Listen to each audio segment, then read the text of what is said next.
Hello everyone and welcome back to the F2 show by Inside F2. Not long until the season kicks off now and we're lucky to be joined by Jak Crawford ahead of the 2025 season. Jak, first of all, how are you? I'm very good. Ready to start the season. Ready for Melbourne. So I'm looking forward to it. Yeah, nice, good stuff. I know last season, we spoke at the beginning of last season and you'd just been snowboarding. Anything cool you got up to in the off season? Literally the exact same. Yeah. I went snowboarding in the off season. It's been a bit busier this year though. I've done a lot of stuff with Formula E as well. So I've traveled to some of the races being Andretti's reserve and development drivers. So been doing a lot of simulator stuff for that. Been to 2 races with them. So I've been busy, but it's been a good busy. Still managed to get some snowboarding. And where did you go snowboarding? Where did you go? Same exact place as last year. I went to Vail, Colorado. So there's a trend going on here, as you can tell. Nice, love that. Listen, we've got loads of fans that have asked questions, loads of questions coming from the fans, but so we'll ask some of them as we go through. We'll start with the less serious questions. Zoe asked, pineapple on pizza, yes or no? 100%. That's my favorite kind of pizza. So. Bro, it don't go. The sweet, no. And I raced for an Italian team at some point, and they really didn't like me for that, I think. Not a fan of that. All right. Emily asks, what's your hair care routine? Because she says that your hair always looks so good. Shampoo. Just water. Just give it a little brush with water, yeah? Shampoo, conditioner every other night. That's about it. That's literally it. That's it. You woke up like this, yeah? Yeah, woke up like that. But always shower, because if I don't shower in the morning, no matter what I do, it's just the curls are natural though, yeah? Yeah, natural. I swear. Nice. There you go, Emily. There's your answer. Chris asks, if you were to be a professional in any other sport, what would it be? I would choose baseball. Yeah. That's what it was between racing and baseball at some point. Obviously a very American sport, so maybe not everyone knows of it. But well, I was pretty good, I think. It's obviously hard to tell because I was only 10 years old when I stopped. But I loved it, and I probably would have kept going with that. Still play a bit? No, not at all. I haven't picked up a baseball bat in 8 years, so definitely not. Fair enough. Sticking to the 4 wheels. Love that. Let's bring it back to the racing then. How do you reflect on last season? Obviously, you've had a bit of time in the off season. Have you had a bit of time to think about it? And what are your main reflections on 2024? Yeah, it was a good season. It was obviously a very tough year of F2. It was some good competition, which of course made it difficult to win a lot of races. I mean, not many people racked up tons of wins. It was super competitive. But yeah, managed to win a race. Barcelona won on track in Silverstone before penalty, unfortunately. But there were some good races that we had. We just weren't consistent enough. Whether it was a mistake from my side and Australia, or we struggled a lot often with the tire warm up and just nailing it in qualifying, and also some mechanical issues. So it just felt like it was either really good weekend or it was something bad was happening. So overall, I was considering the season. It felt really bad, but finishing 5th in the standings is still good. That's still a great achievement, especially with the drivers in the field that were quite strong. So, yeah, happy with it. I think maybe answering a future question, if I was to go into this year, it would just be about changing those or smoothing out those little mistakes.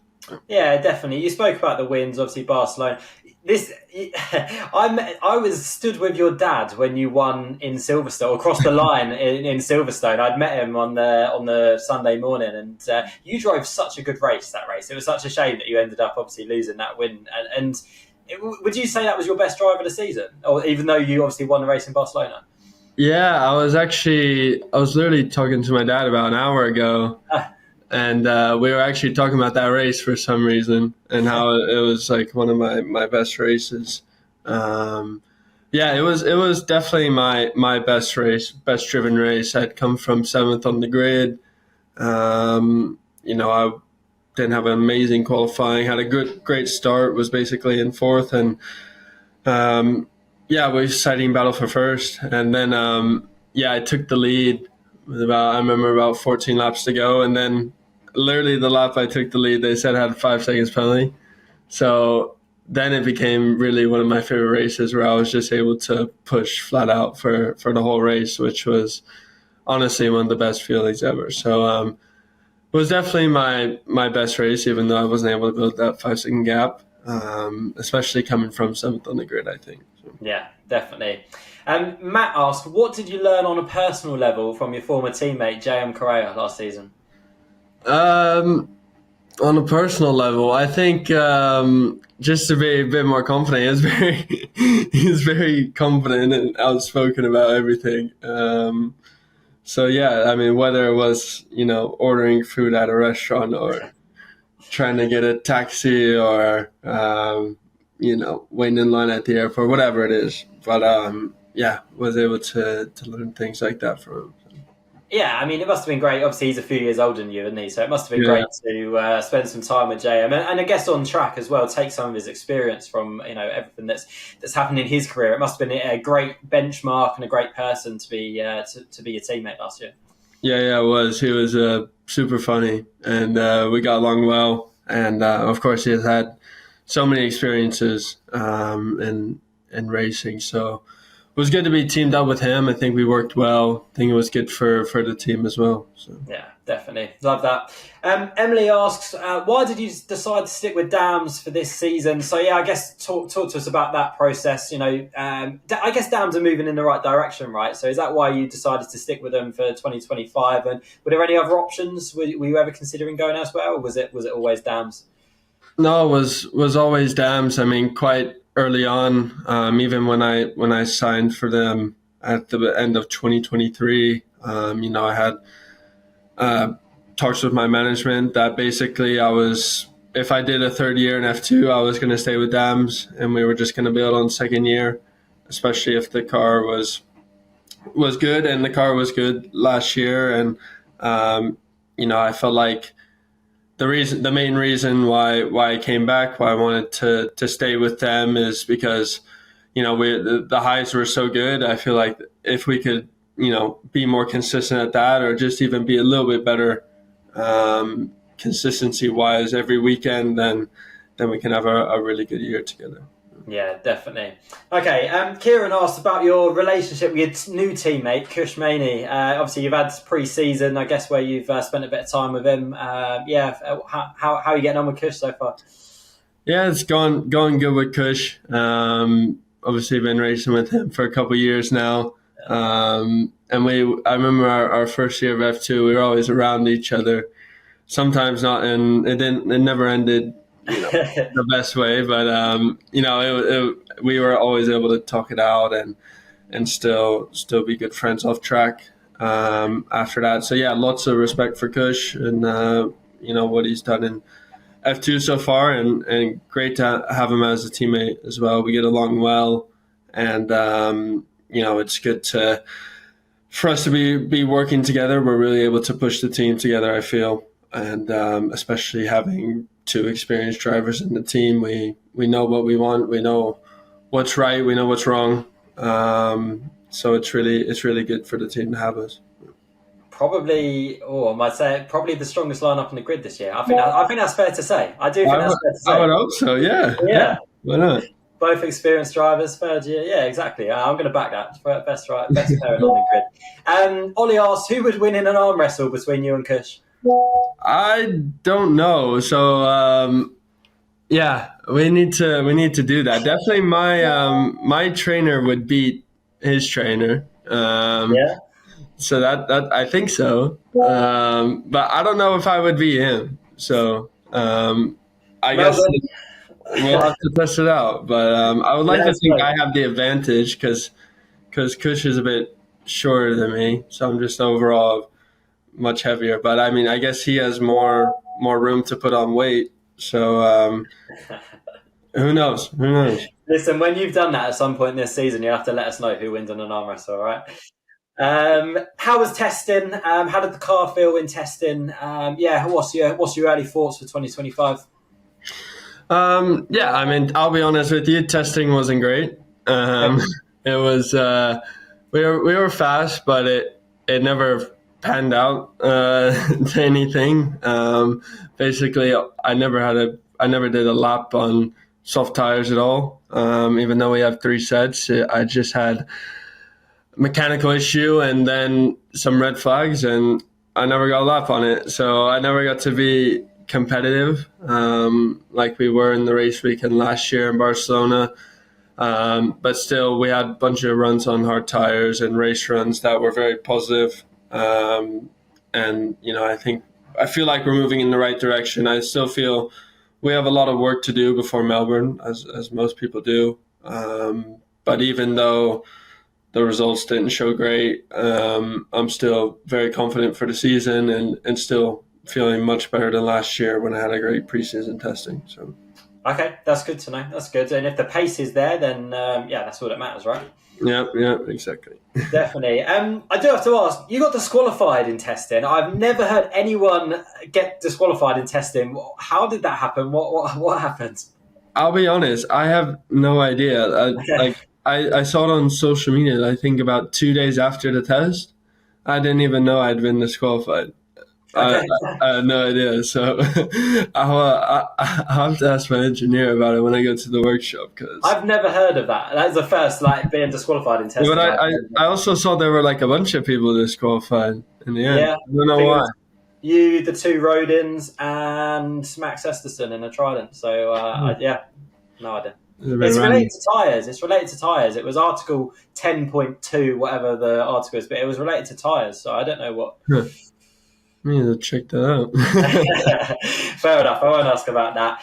So we talk about Aston Martin. You've been with them for a year now. Emily asked how they've been supporting you and how important it is for you to be backed by an F1 team in your career. Is that important? Yeah, very important. It's been going great with them. I think, it hasn't been so much of let's say, traditional driver academy. I feel a bit more, respected. I feel like one of the, I'm working with the main team in the sim a lot. More integrated, yeah? Yeah, more integrated with the the F1 drivers, with reserve drivers. We're all doing kind of the same work. We're working in the sim, doing a bunch of testing and stuff. So it's been great. I've had some great opportunities to drive F1 car a couple times last year. Hopefully some more this year. So I'm looking forward to that. And it's been great. They've been great helping me both, I think, on track stuff and off track stuff. So been learning a lot, and I'd say it definitely has helped me. Yeah. You went to a few races last year, obviously, with Aston Martin. Were you able to listen to the feedback from the drivers? Were you allowed in the debriefs? How involved have you been? Like, have you been really proper involved? Yeah. Properly involved. I mean, I've been quite involved with the sim stuff. So always talking to. We have this little driver group chat Nice. that we talk about the sim stuff in, how we can make it better, what we've tested, all that stuff. So we've been communicating there, and then as well, like you said, been going to a bunch of debriefs and stuff. Even the races I do attend, they have 2 races, trying to learn stuff about the tracks or what they think about the track, what they do with setup and stuff that I can apply to the F2 stuff. So always trying to learn, see what the drivers say. So yeah, Is, and been quite integrated. is Fernando in the group chat? Yeah, he is in the He group. is. Yeah, he's pretty vocal about some stuff as well. So it's great to see. Yeah. Love that, and I bet that's fascinating. Listening to him in debriefs, I bet that's really interesting. Yeah. It's great. I mean, even both Fernando and Lance, they have tons of experience, so you're just able to try and pick up as much as you can. You're obviously not all of it applies to F2, but you just terminology they use, way they describe things. It's important to see. Yeah, definitely. And you drove the AM22 in Houston, was it? Was it Houston last year? How was that? Yeah, it did a show run for Aramco. Aramco have their headquarters in Houston, which is where I'm from. So that was great. Was my hometown, so was honestly the best day of my life. I Really? was just doing donuts around my hometown, so it was pretty fun. It was pretty fun. I bet that's, you think about the journey, don't you? I don't know whether you thought about it on the day, but like, I don't know, 5, 6 year old Jak Crawford wanting to be in a Formula One car, and then you obviously as a, in your 20s and taking or doing teenagers, I guess, taking the car back to Houston, driving a Formula One car, doing donuts. That's quite the journey, isn't it? Yeah, it was pretty great. I actually woke up in my bed I grew up in, which was cool. Did you? Yeah. Yeah, that morning, and then my parents were there. Lots of friends, lots of family. So it was just a great day. Yeah, no, good. How's pre-season training been going from a physical perspective? As tough as ever. Am I right in saying you got a new trainer this year? Is that right?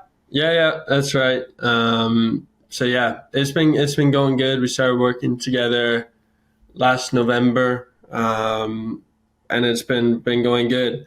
I feel better than last year. I feel well prepared physically. Actually, I need to start watching my weight. So actually, Okay. the past couple of weeks, I've been trying to get my weight down, ready for the start of the season, so I can make weight without having any issues.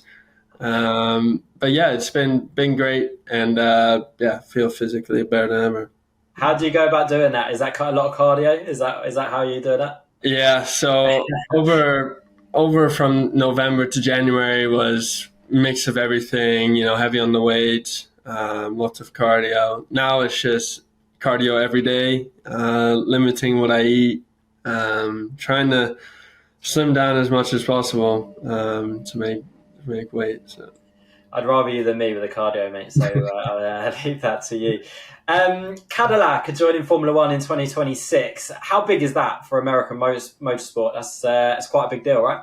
Yeah. Huge deal. It's great to see. Obviously, we had Haas before. Now it feels even a bit more American now with Cadillac, which is great to see. And excited to see how they do, of course.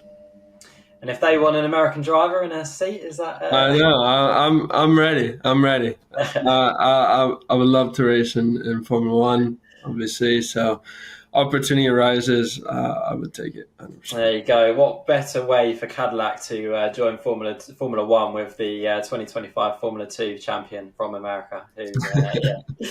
Obviously, we've got a lot of Formula 2 drivers that have made the step up this year to Formula 1. Aaron asked, how much hope does that give you about jumping up to Formula 1? And is that something that you speak about as drivers? Is there like a bit of a vibe, like a positive vibe, if you like, that a lot of drivers have had the step up this year, including your former teammate Isaac?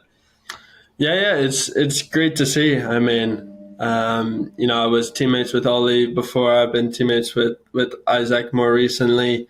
Good friends with Gabriele, and then I know Kimmy a bit as well. I know all the guys stepping up, it's great to see. Obviously, raced against all of them last year, so great to see that they're in Formula One. Obviously, can't lie, slightly jealous, but it does give me a lot of confidence. I think I could compete with those guys. I think almost every single one of them's come up to me and said that, hope to see you there, which has been great. And I think now I have the results last year to back it, and now I just need to close it out in my junior career to show I have what it takes.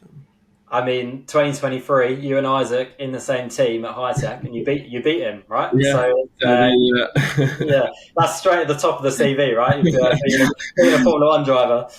Yeah, we were 13th and 14th, but hey, still beat him. No, I love that. Listen, I'm not going to ask you what the aim is for the season because it's obviously to win the championship. But who do you consider your main rivals going into this season? Who are drivers that you're looking at? Yeah, I mean, there's a couple of drivers. I think obviously Victor Martin's returning as well. Richard Verschoor returning as well. And then I think, there's some good rookies as well. Mini's quite good. I think he'll be fast. Obviously, Fornaroli, Lindblad, all those guys that finished good in F3. I think it's a good year for rookies as well. So, I mean, you never know, but it all depends who can adapt the best, who has the best combination of driver car, and a bit of luck, of course, as well. So it all matters. But I think there's going to be a lot of competitive guys this year. Yeah, it's going to be a competitive season, right? So, okay, let's go back to the fan questions. Tom asked, "What's the biggest misconception that people have about you?" Good question. I feel like people often would think I'm shy if they met me in person, but I feel like I'm not. Okay. At least that's what my dad always tells me. I'm shy, so which I don't feel like I am. I feel like I speak very well to people and all that. So fair enough. Would you say introverted, extroverted? Would you say you're definitely introverted? Okay. Don't really like leaving the house too much. Okay. Yeah. Like staying in, just having a rest, Netflix, go to bed. Listen, that's not a bad life, mate. So No. yeah, exactly. Okay. Next question. I don't know what one to go for. We always ask people what the best advice they've ever had. What's the worst advice you've ever had? I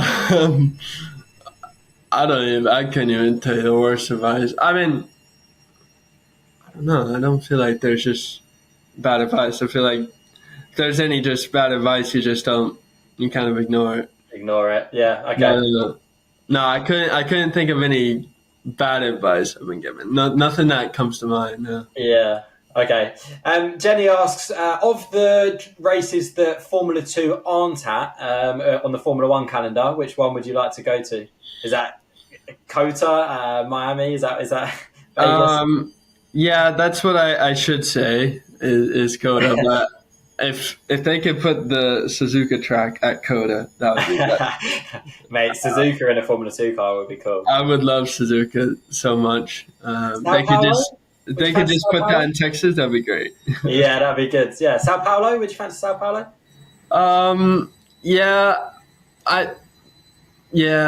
I don't know how it is as a driver track. I mean, it's an interesting track for racing, but I don't know if to drive how it is. I've never driven Suzuki either, to be fair, but Suzuka just looks so much better. Yeah, definitely. Okay. Yeah. Final question.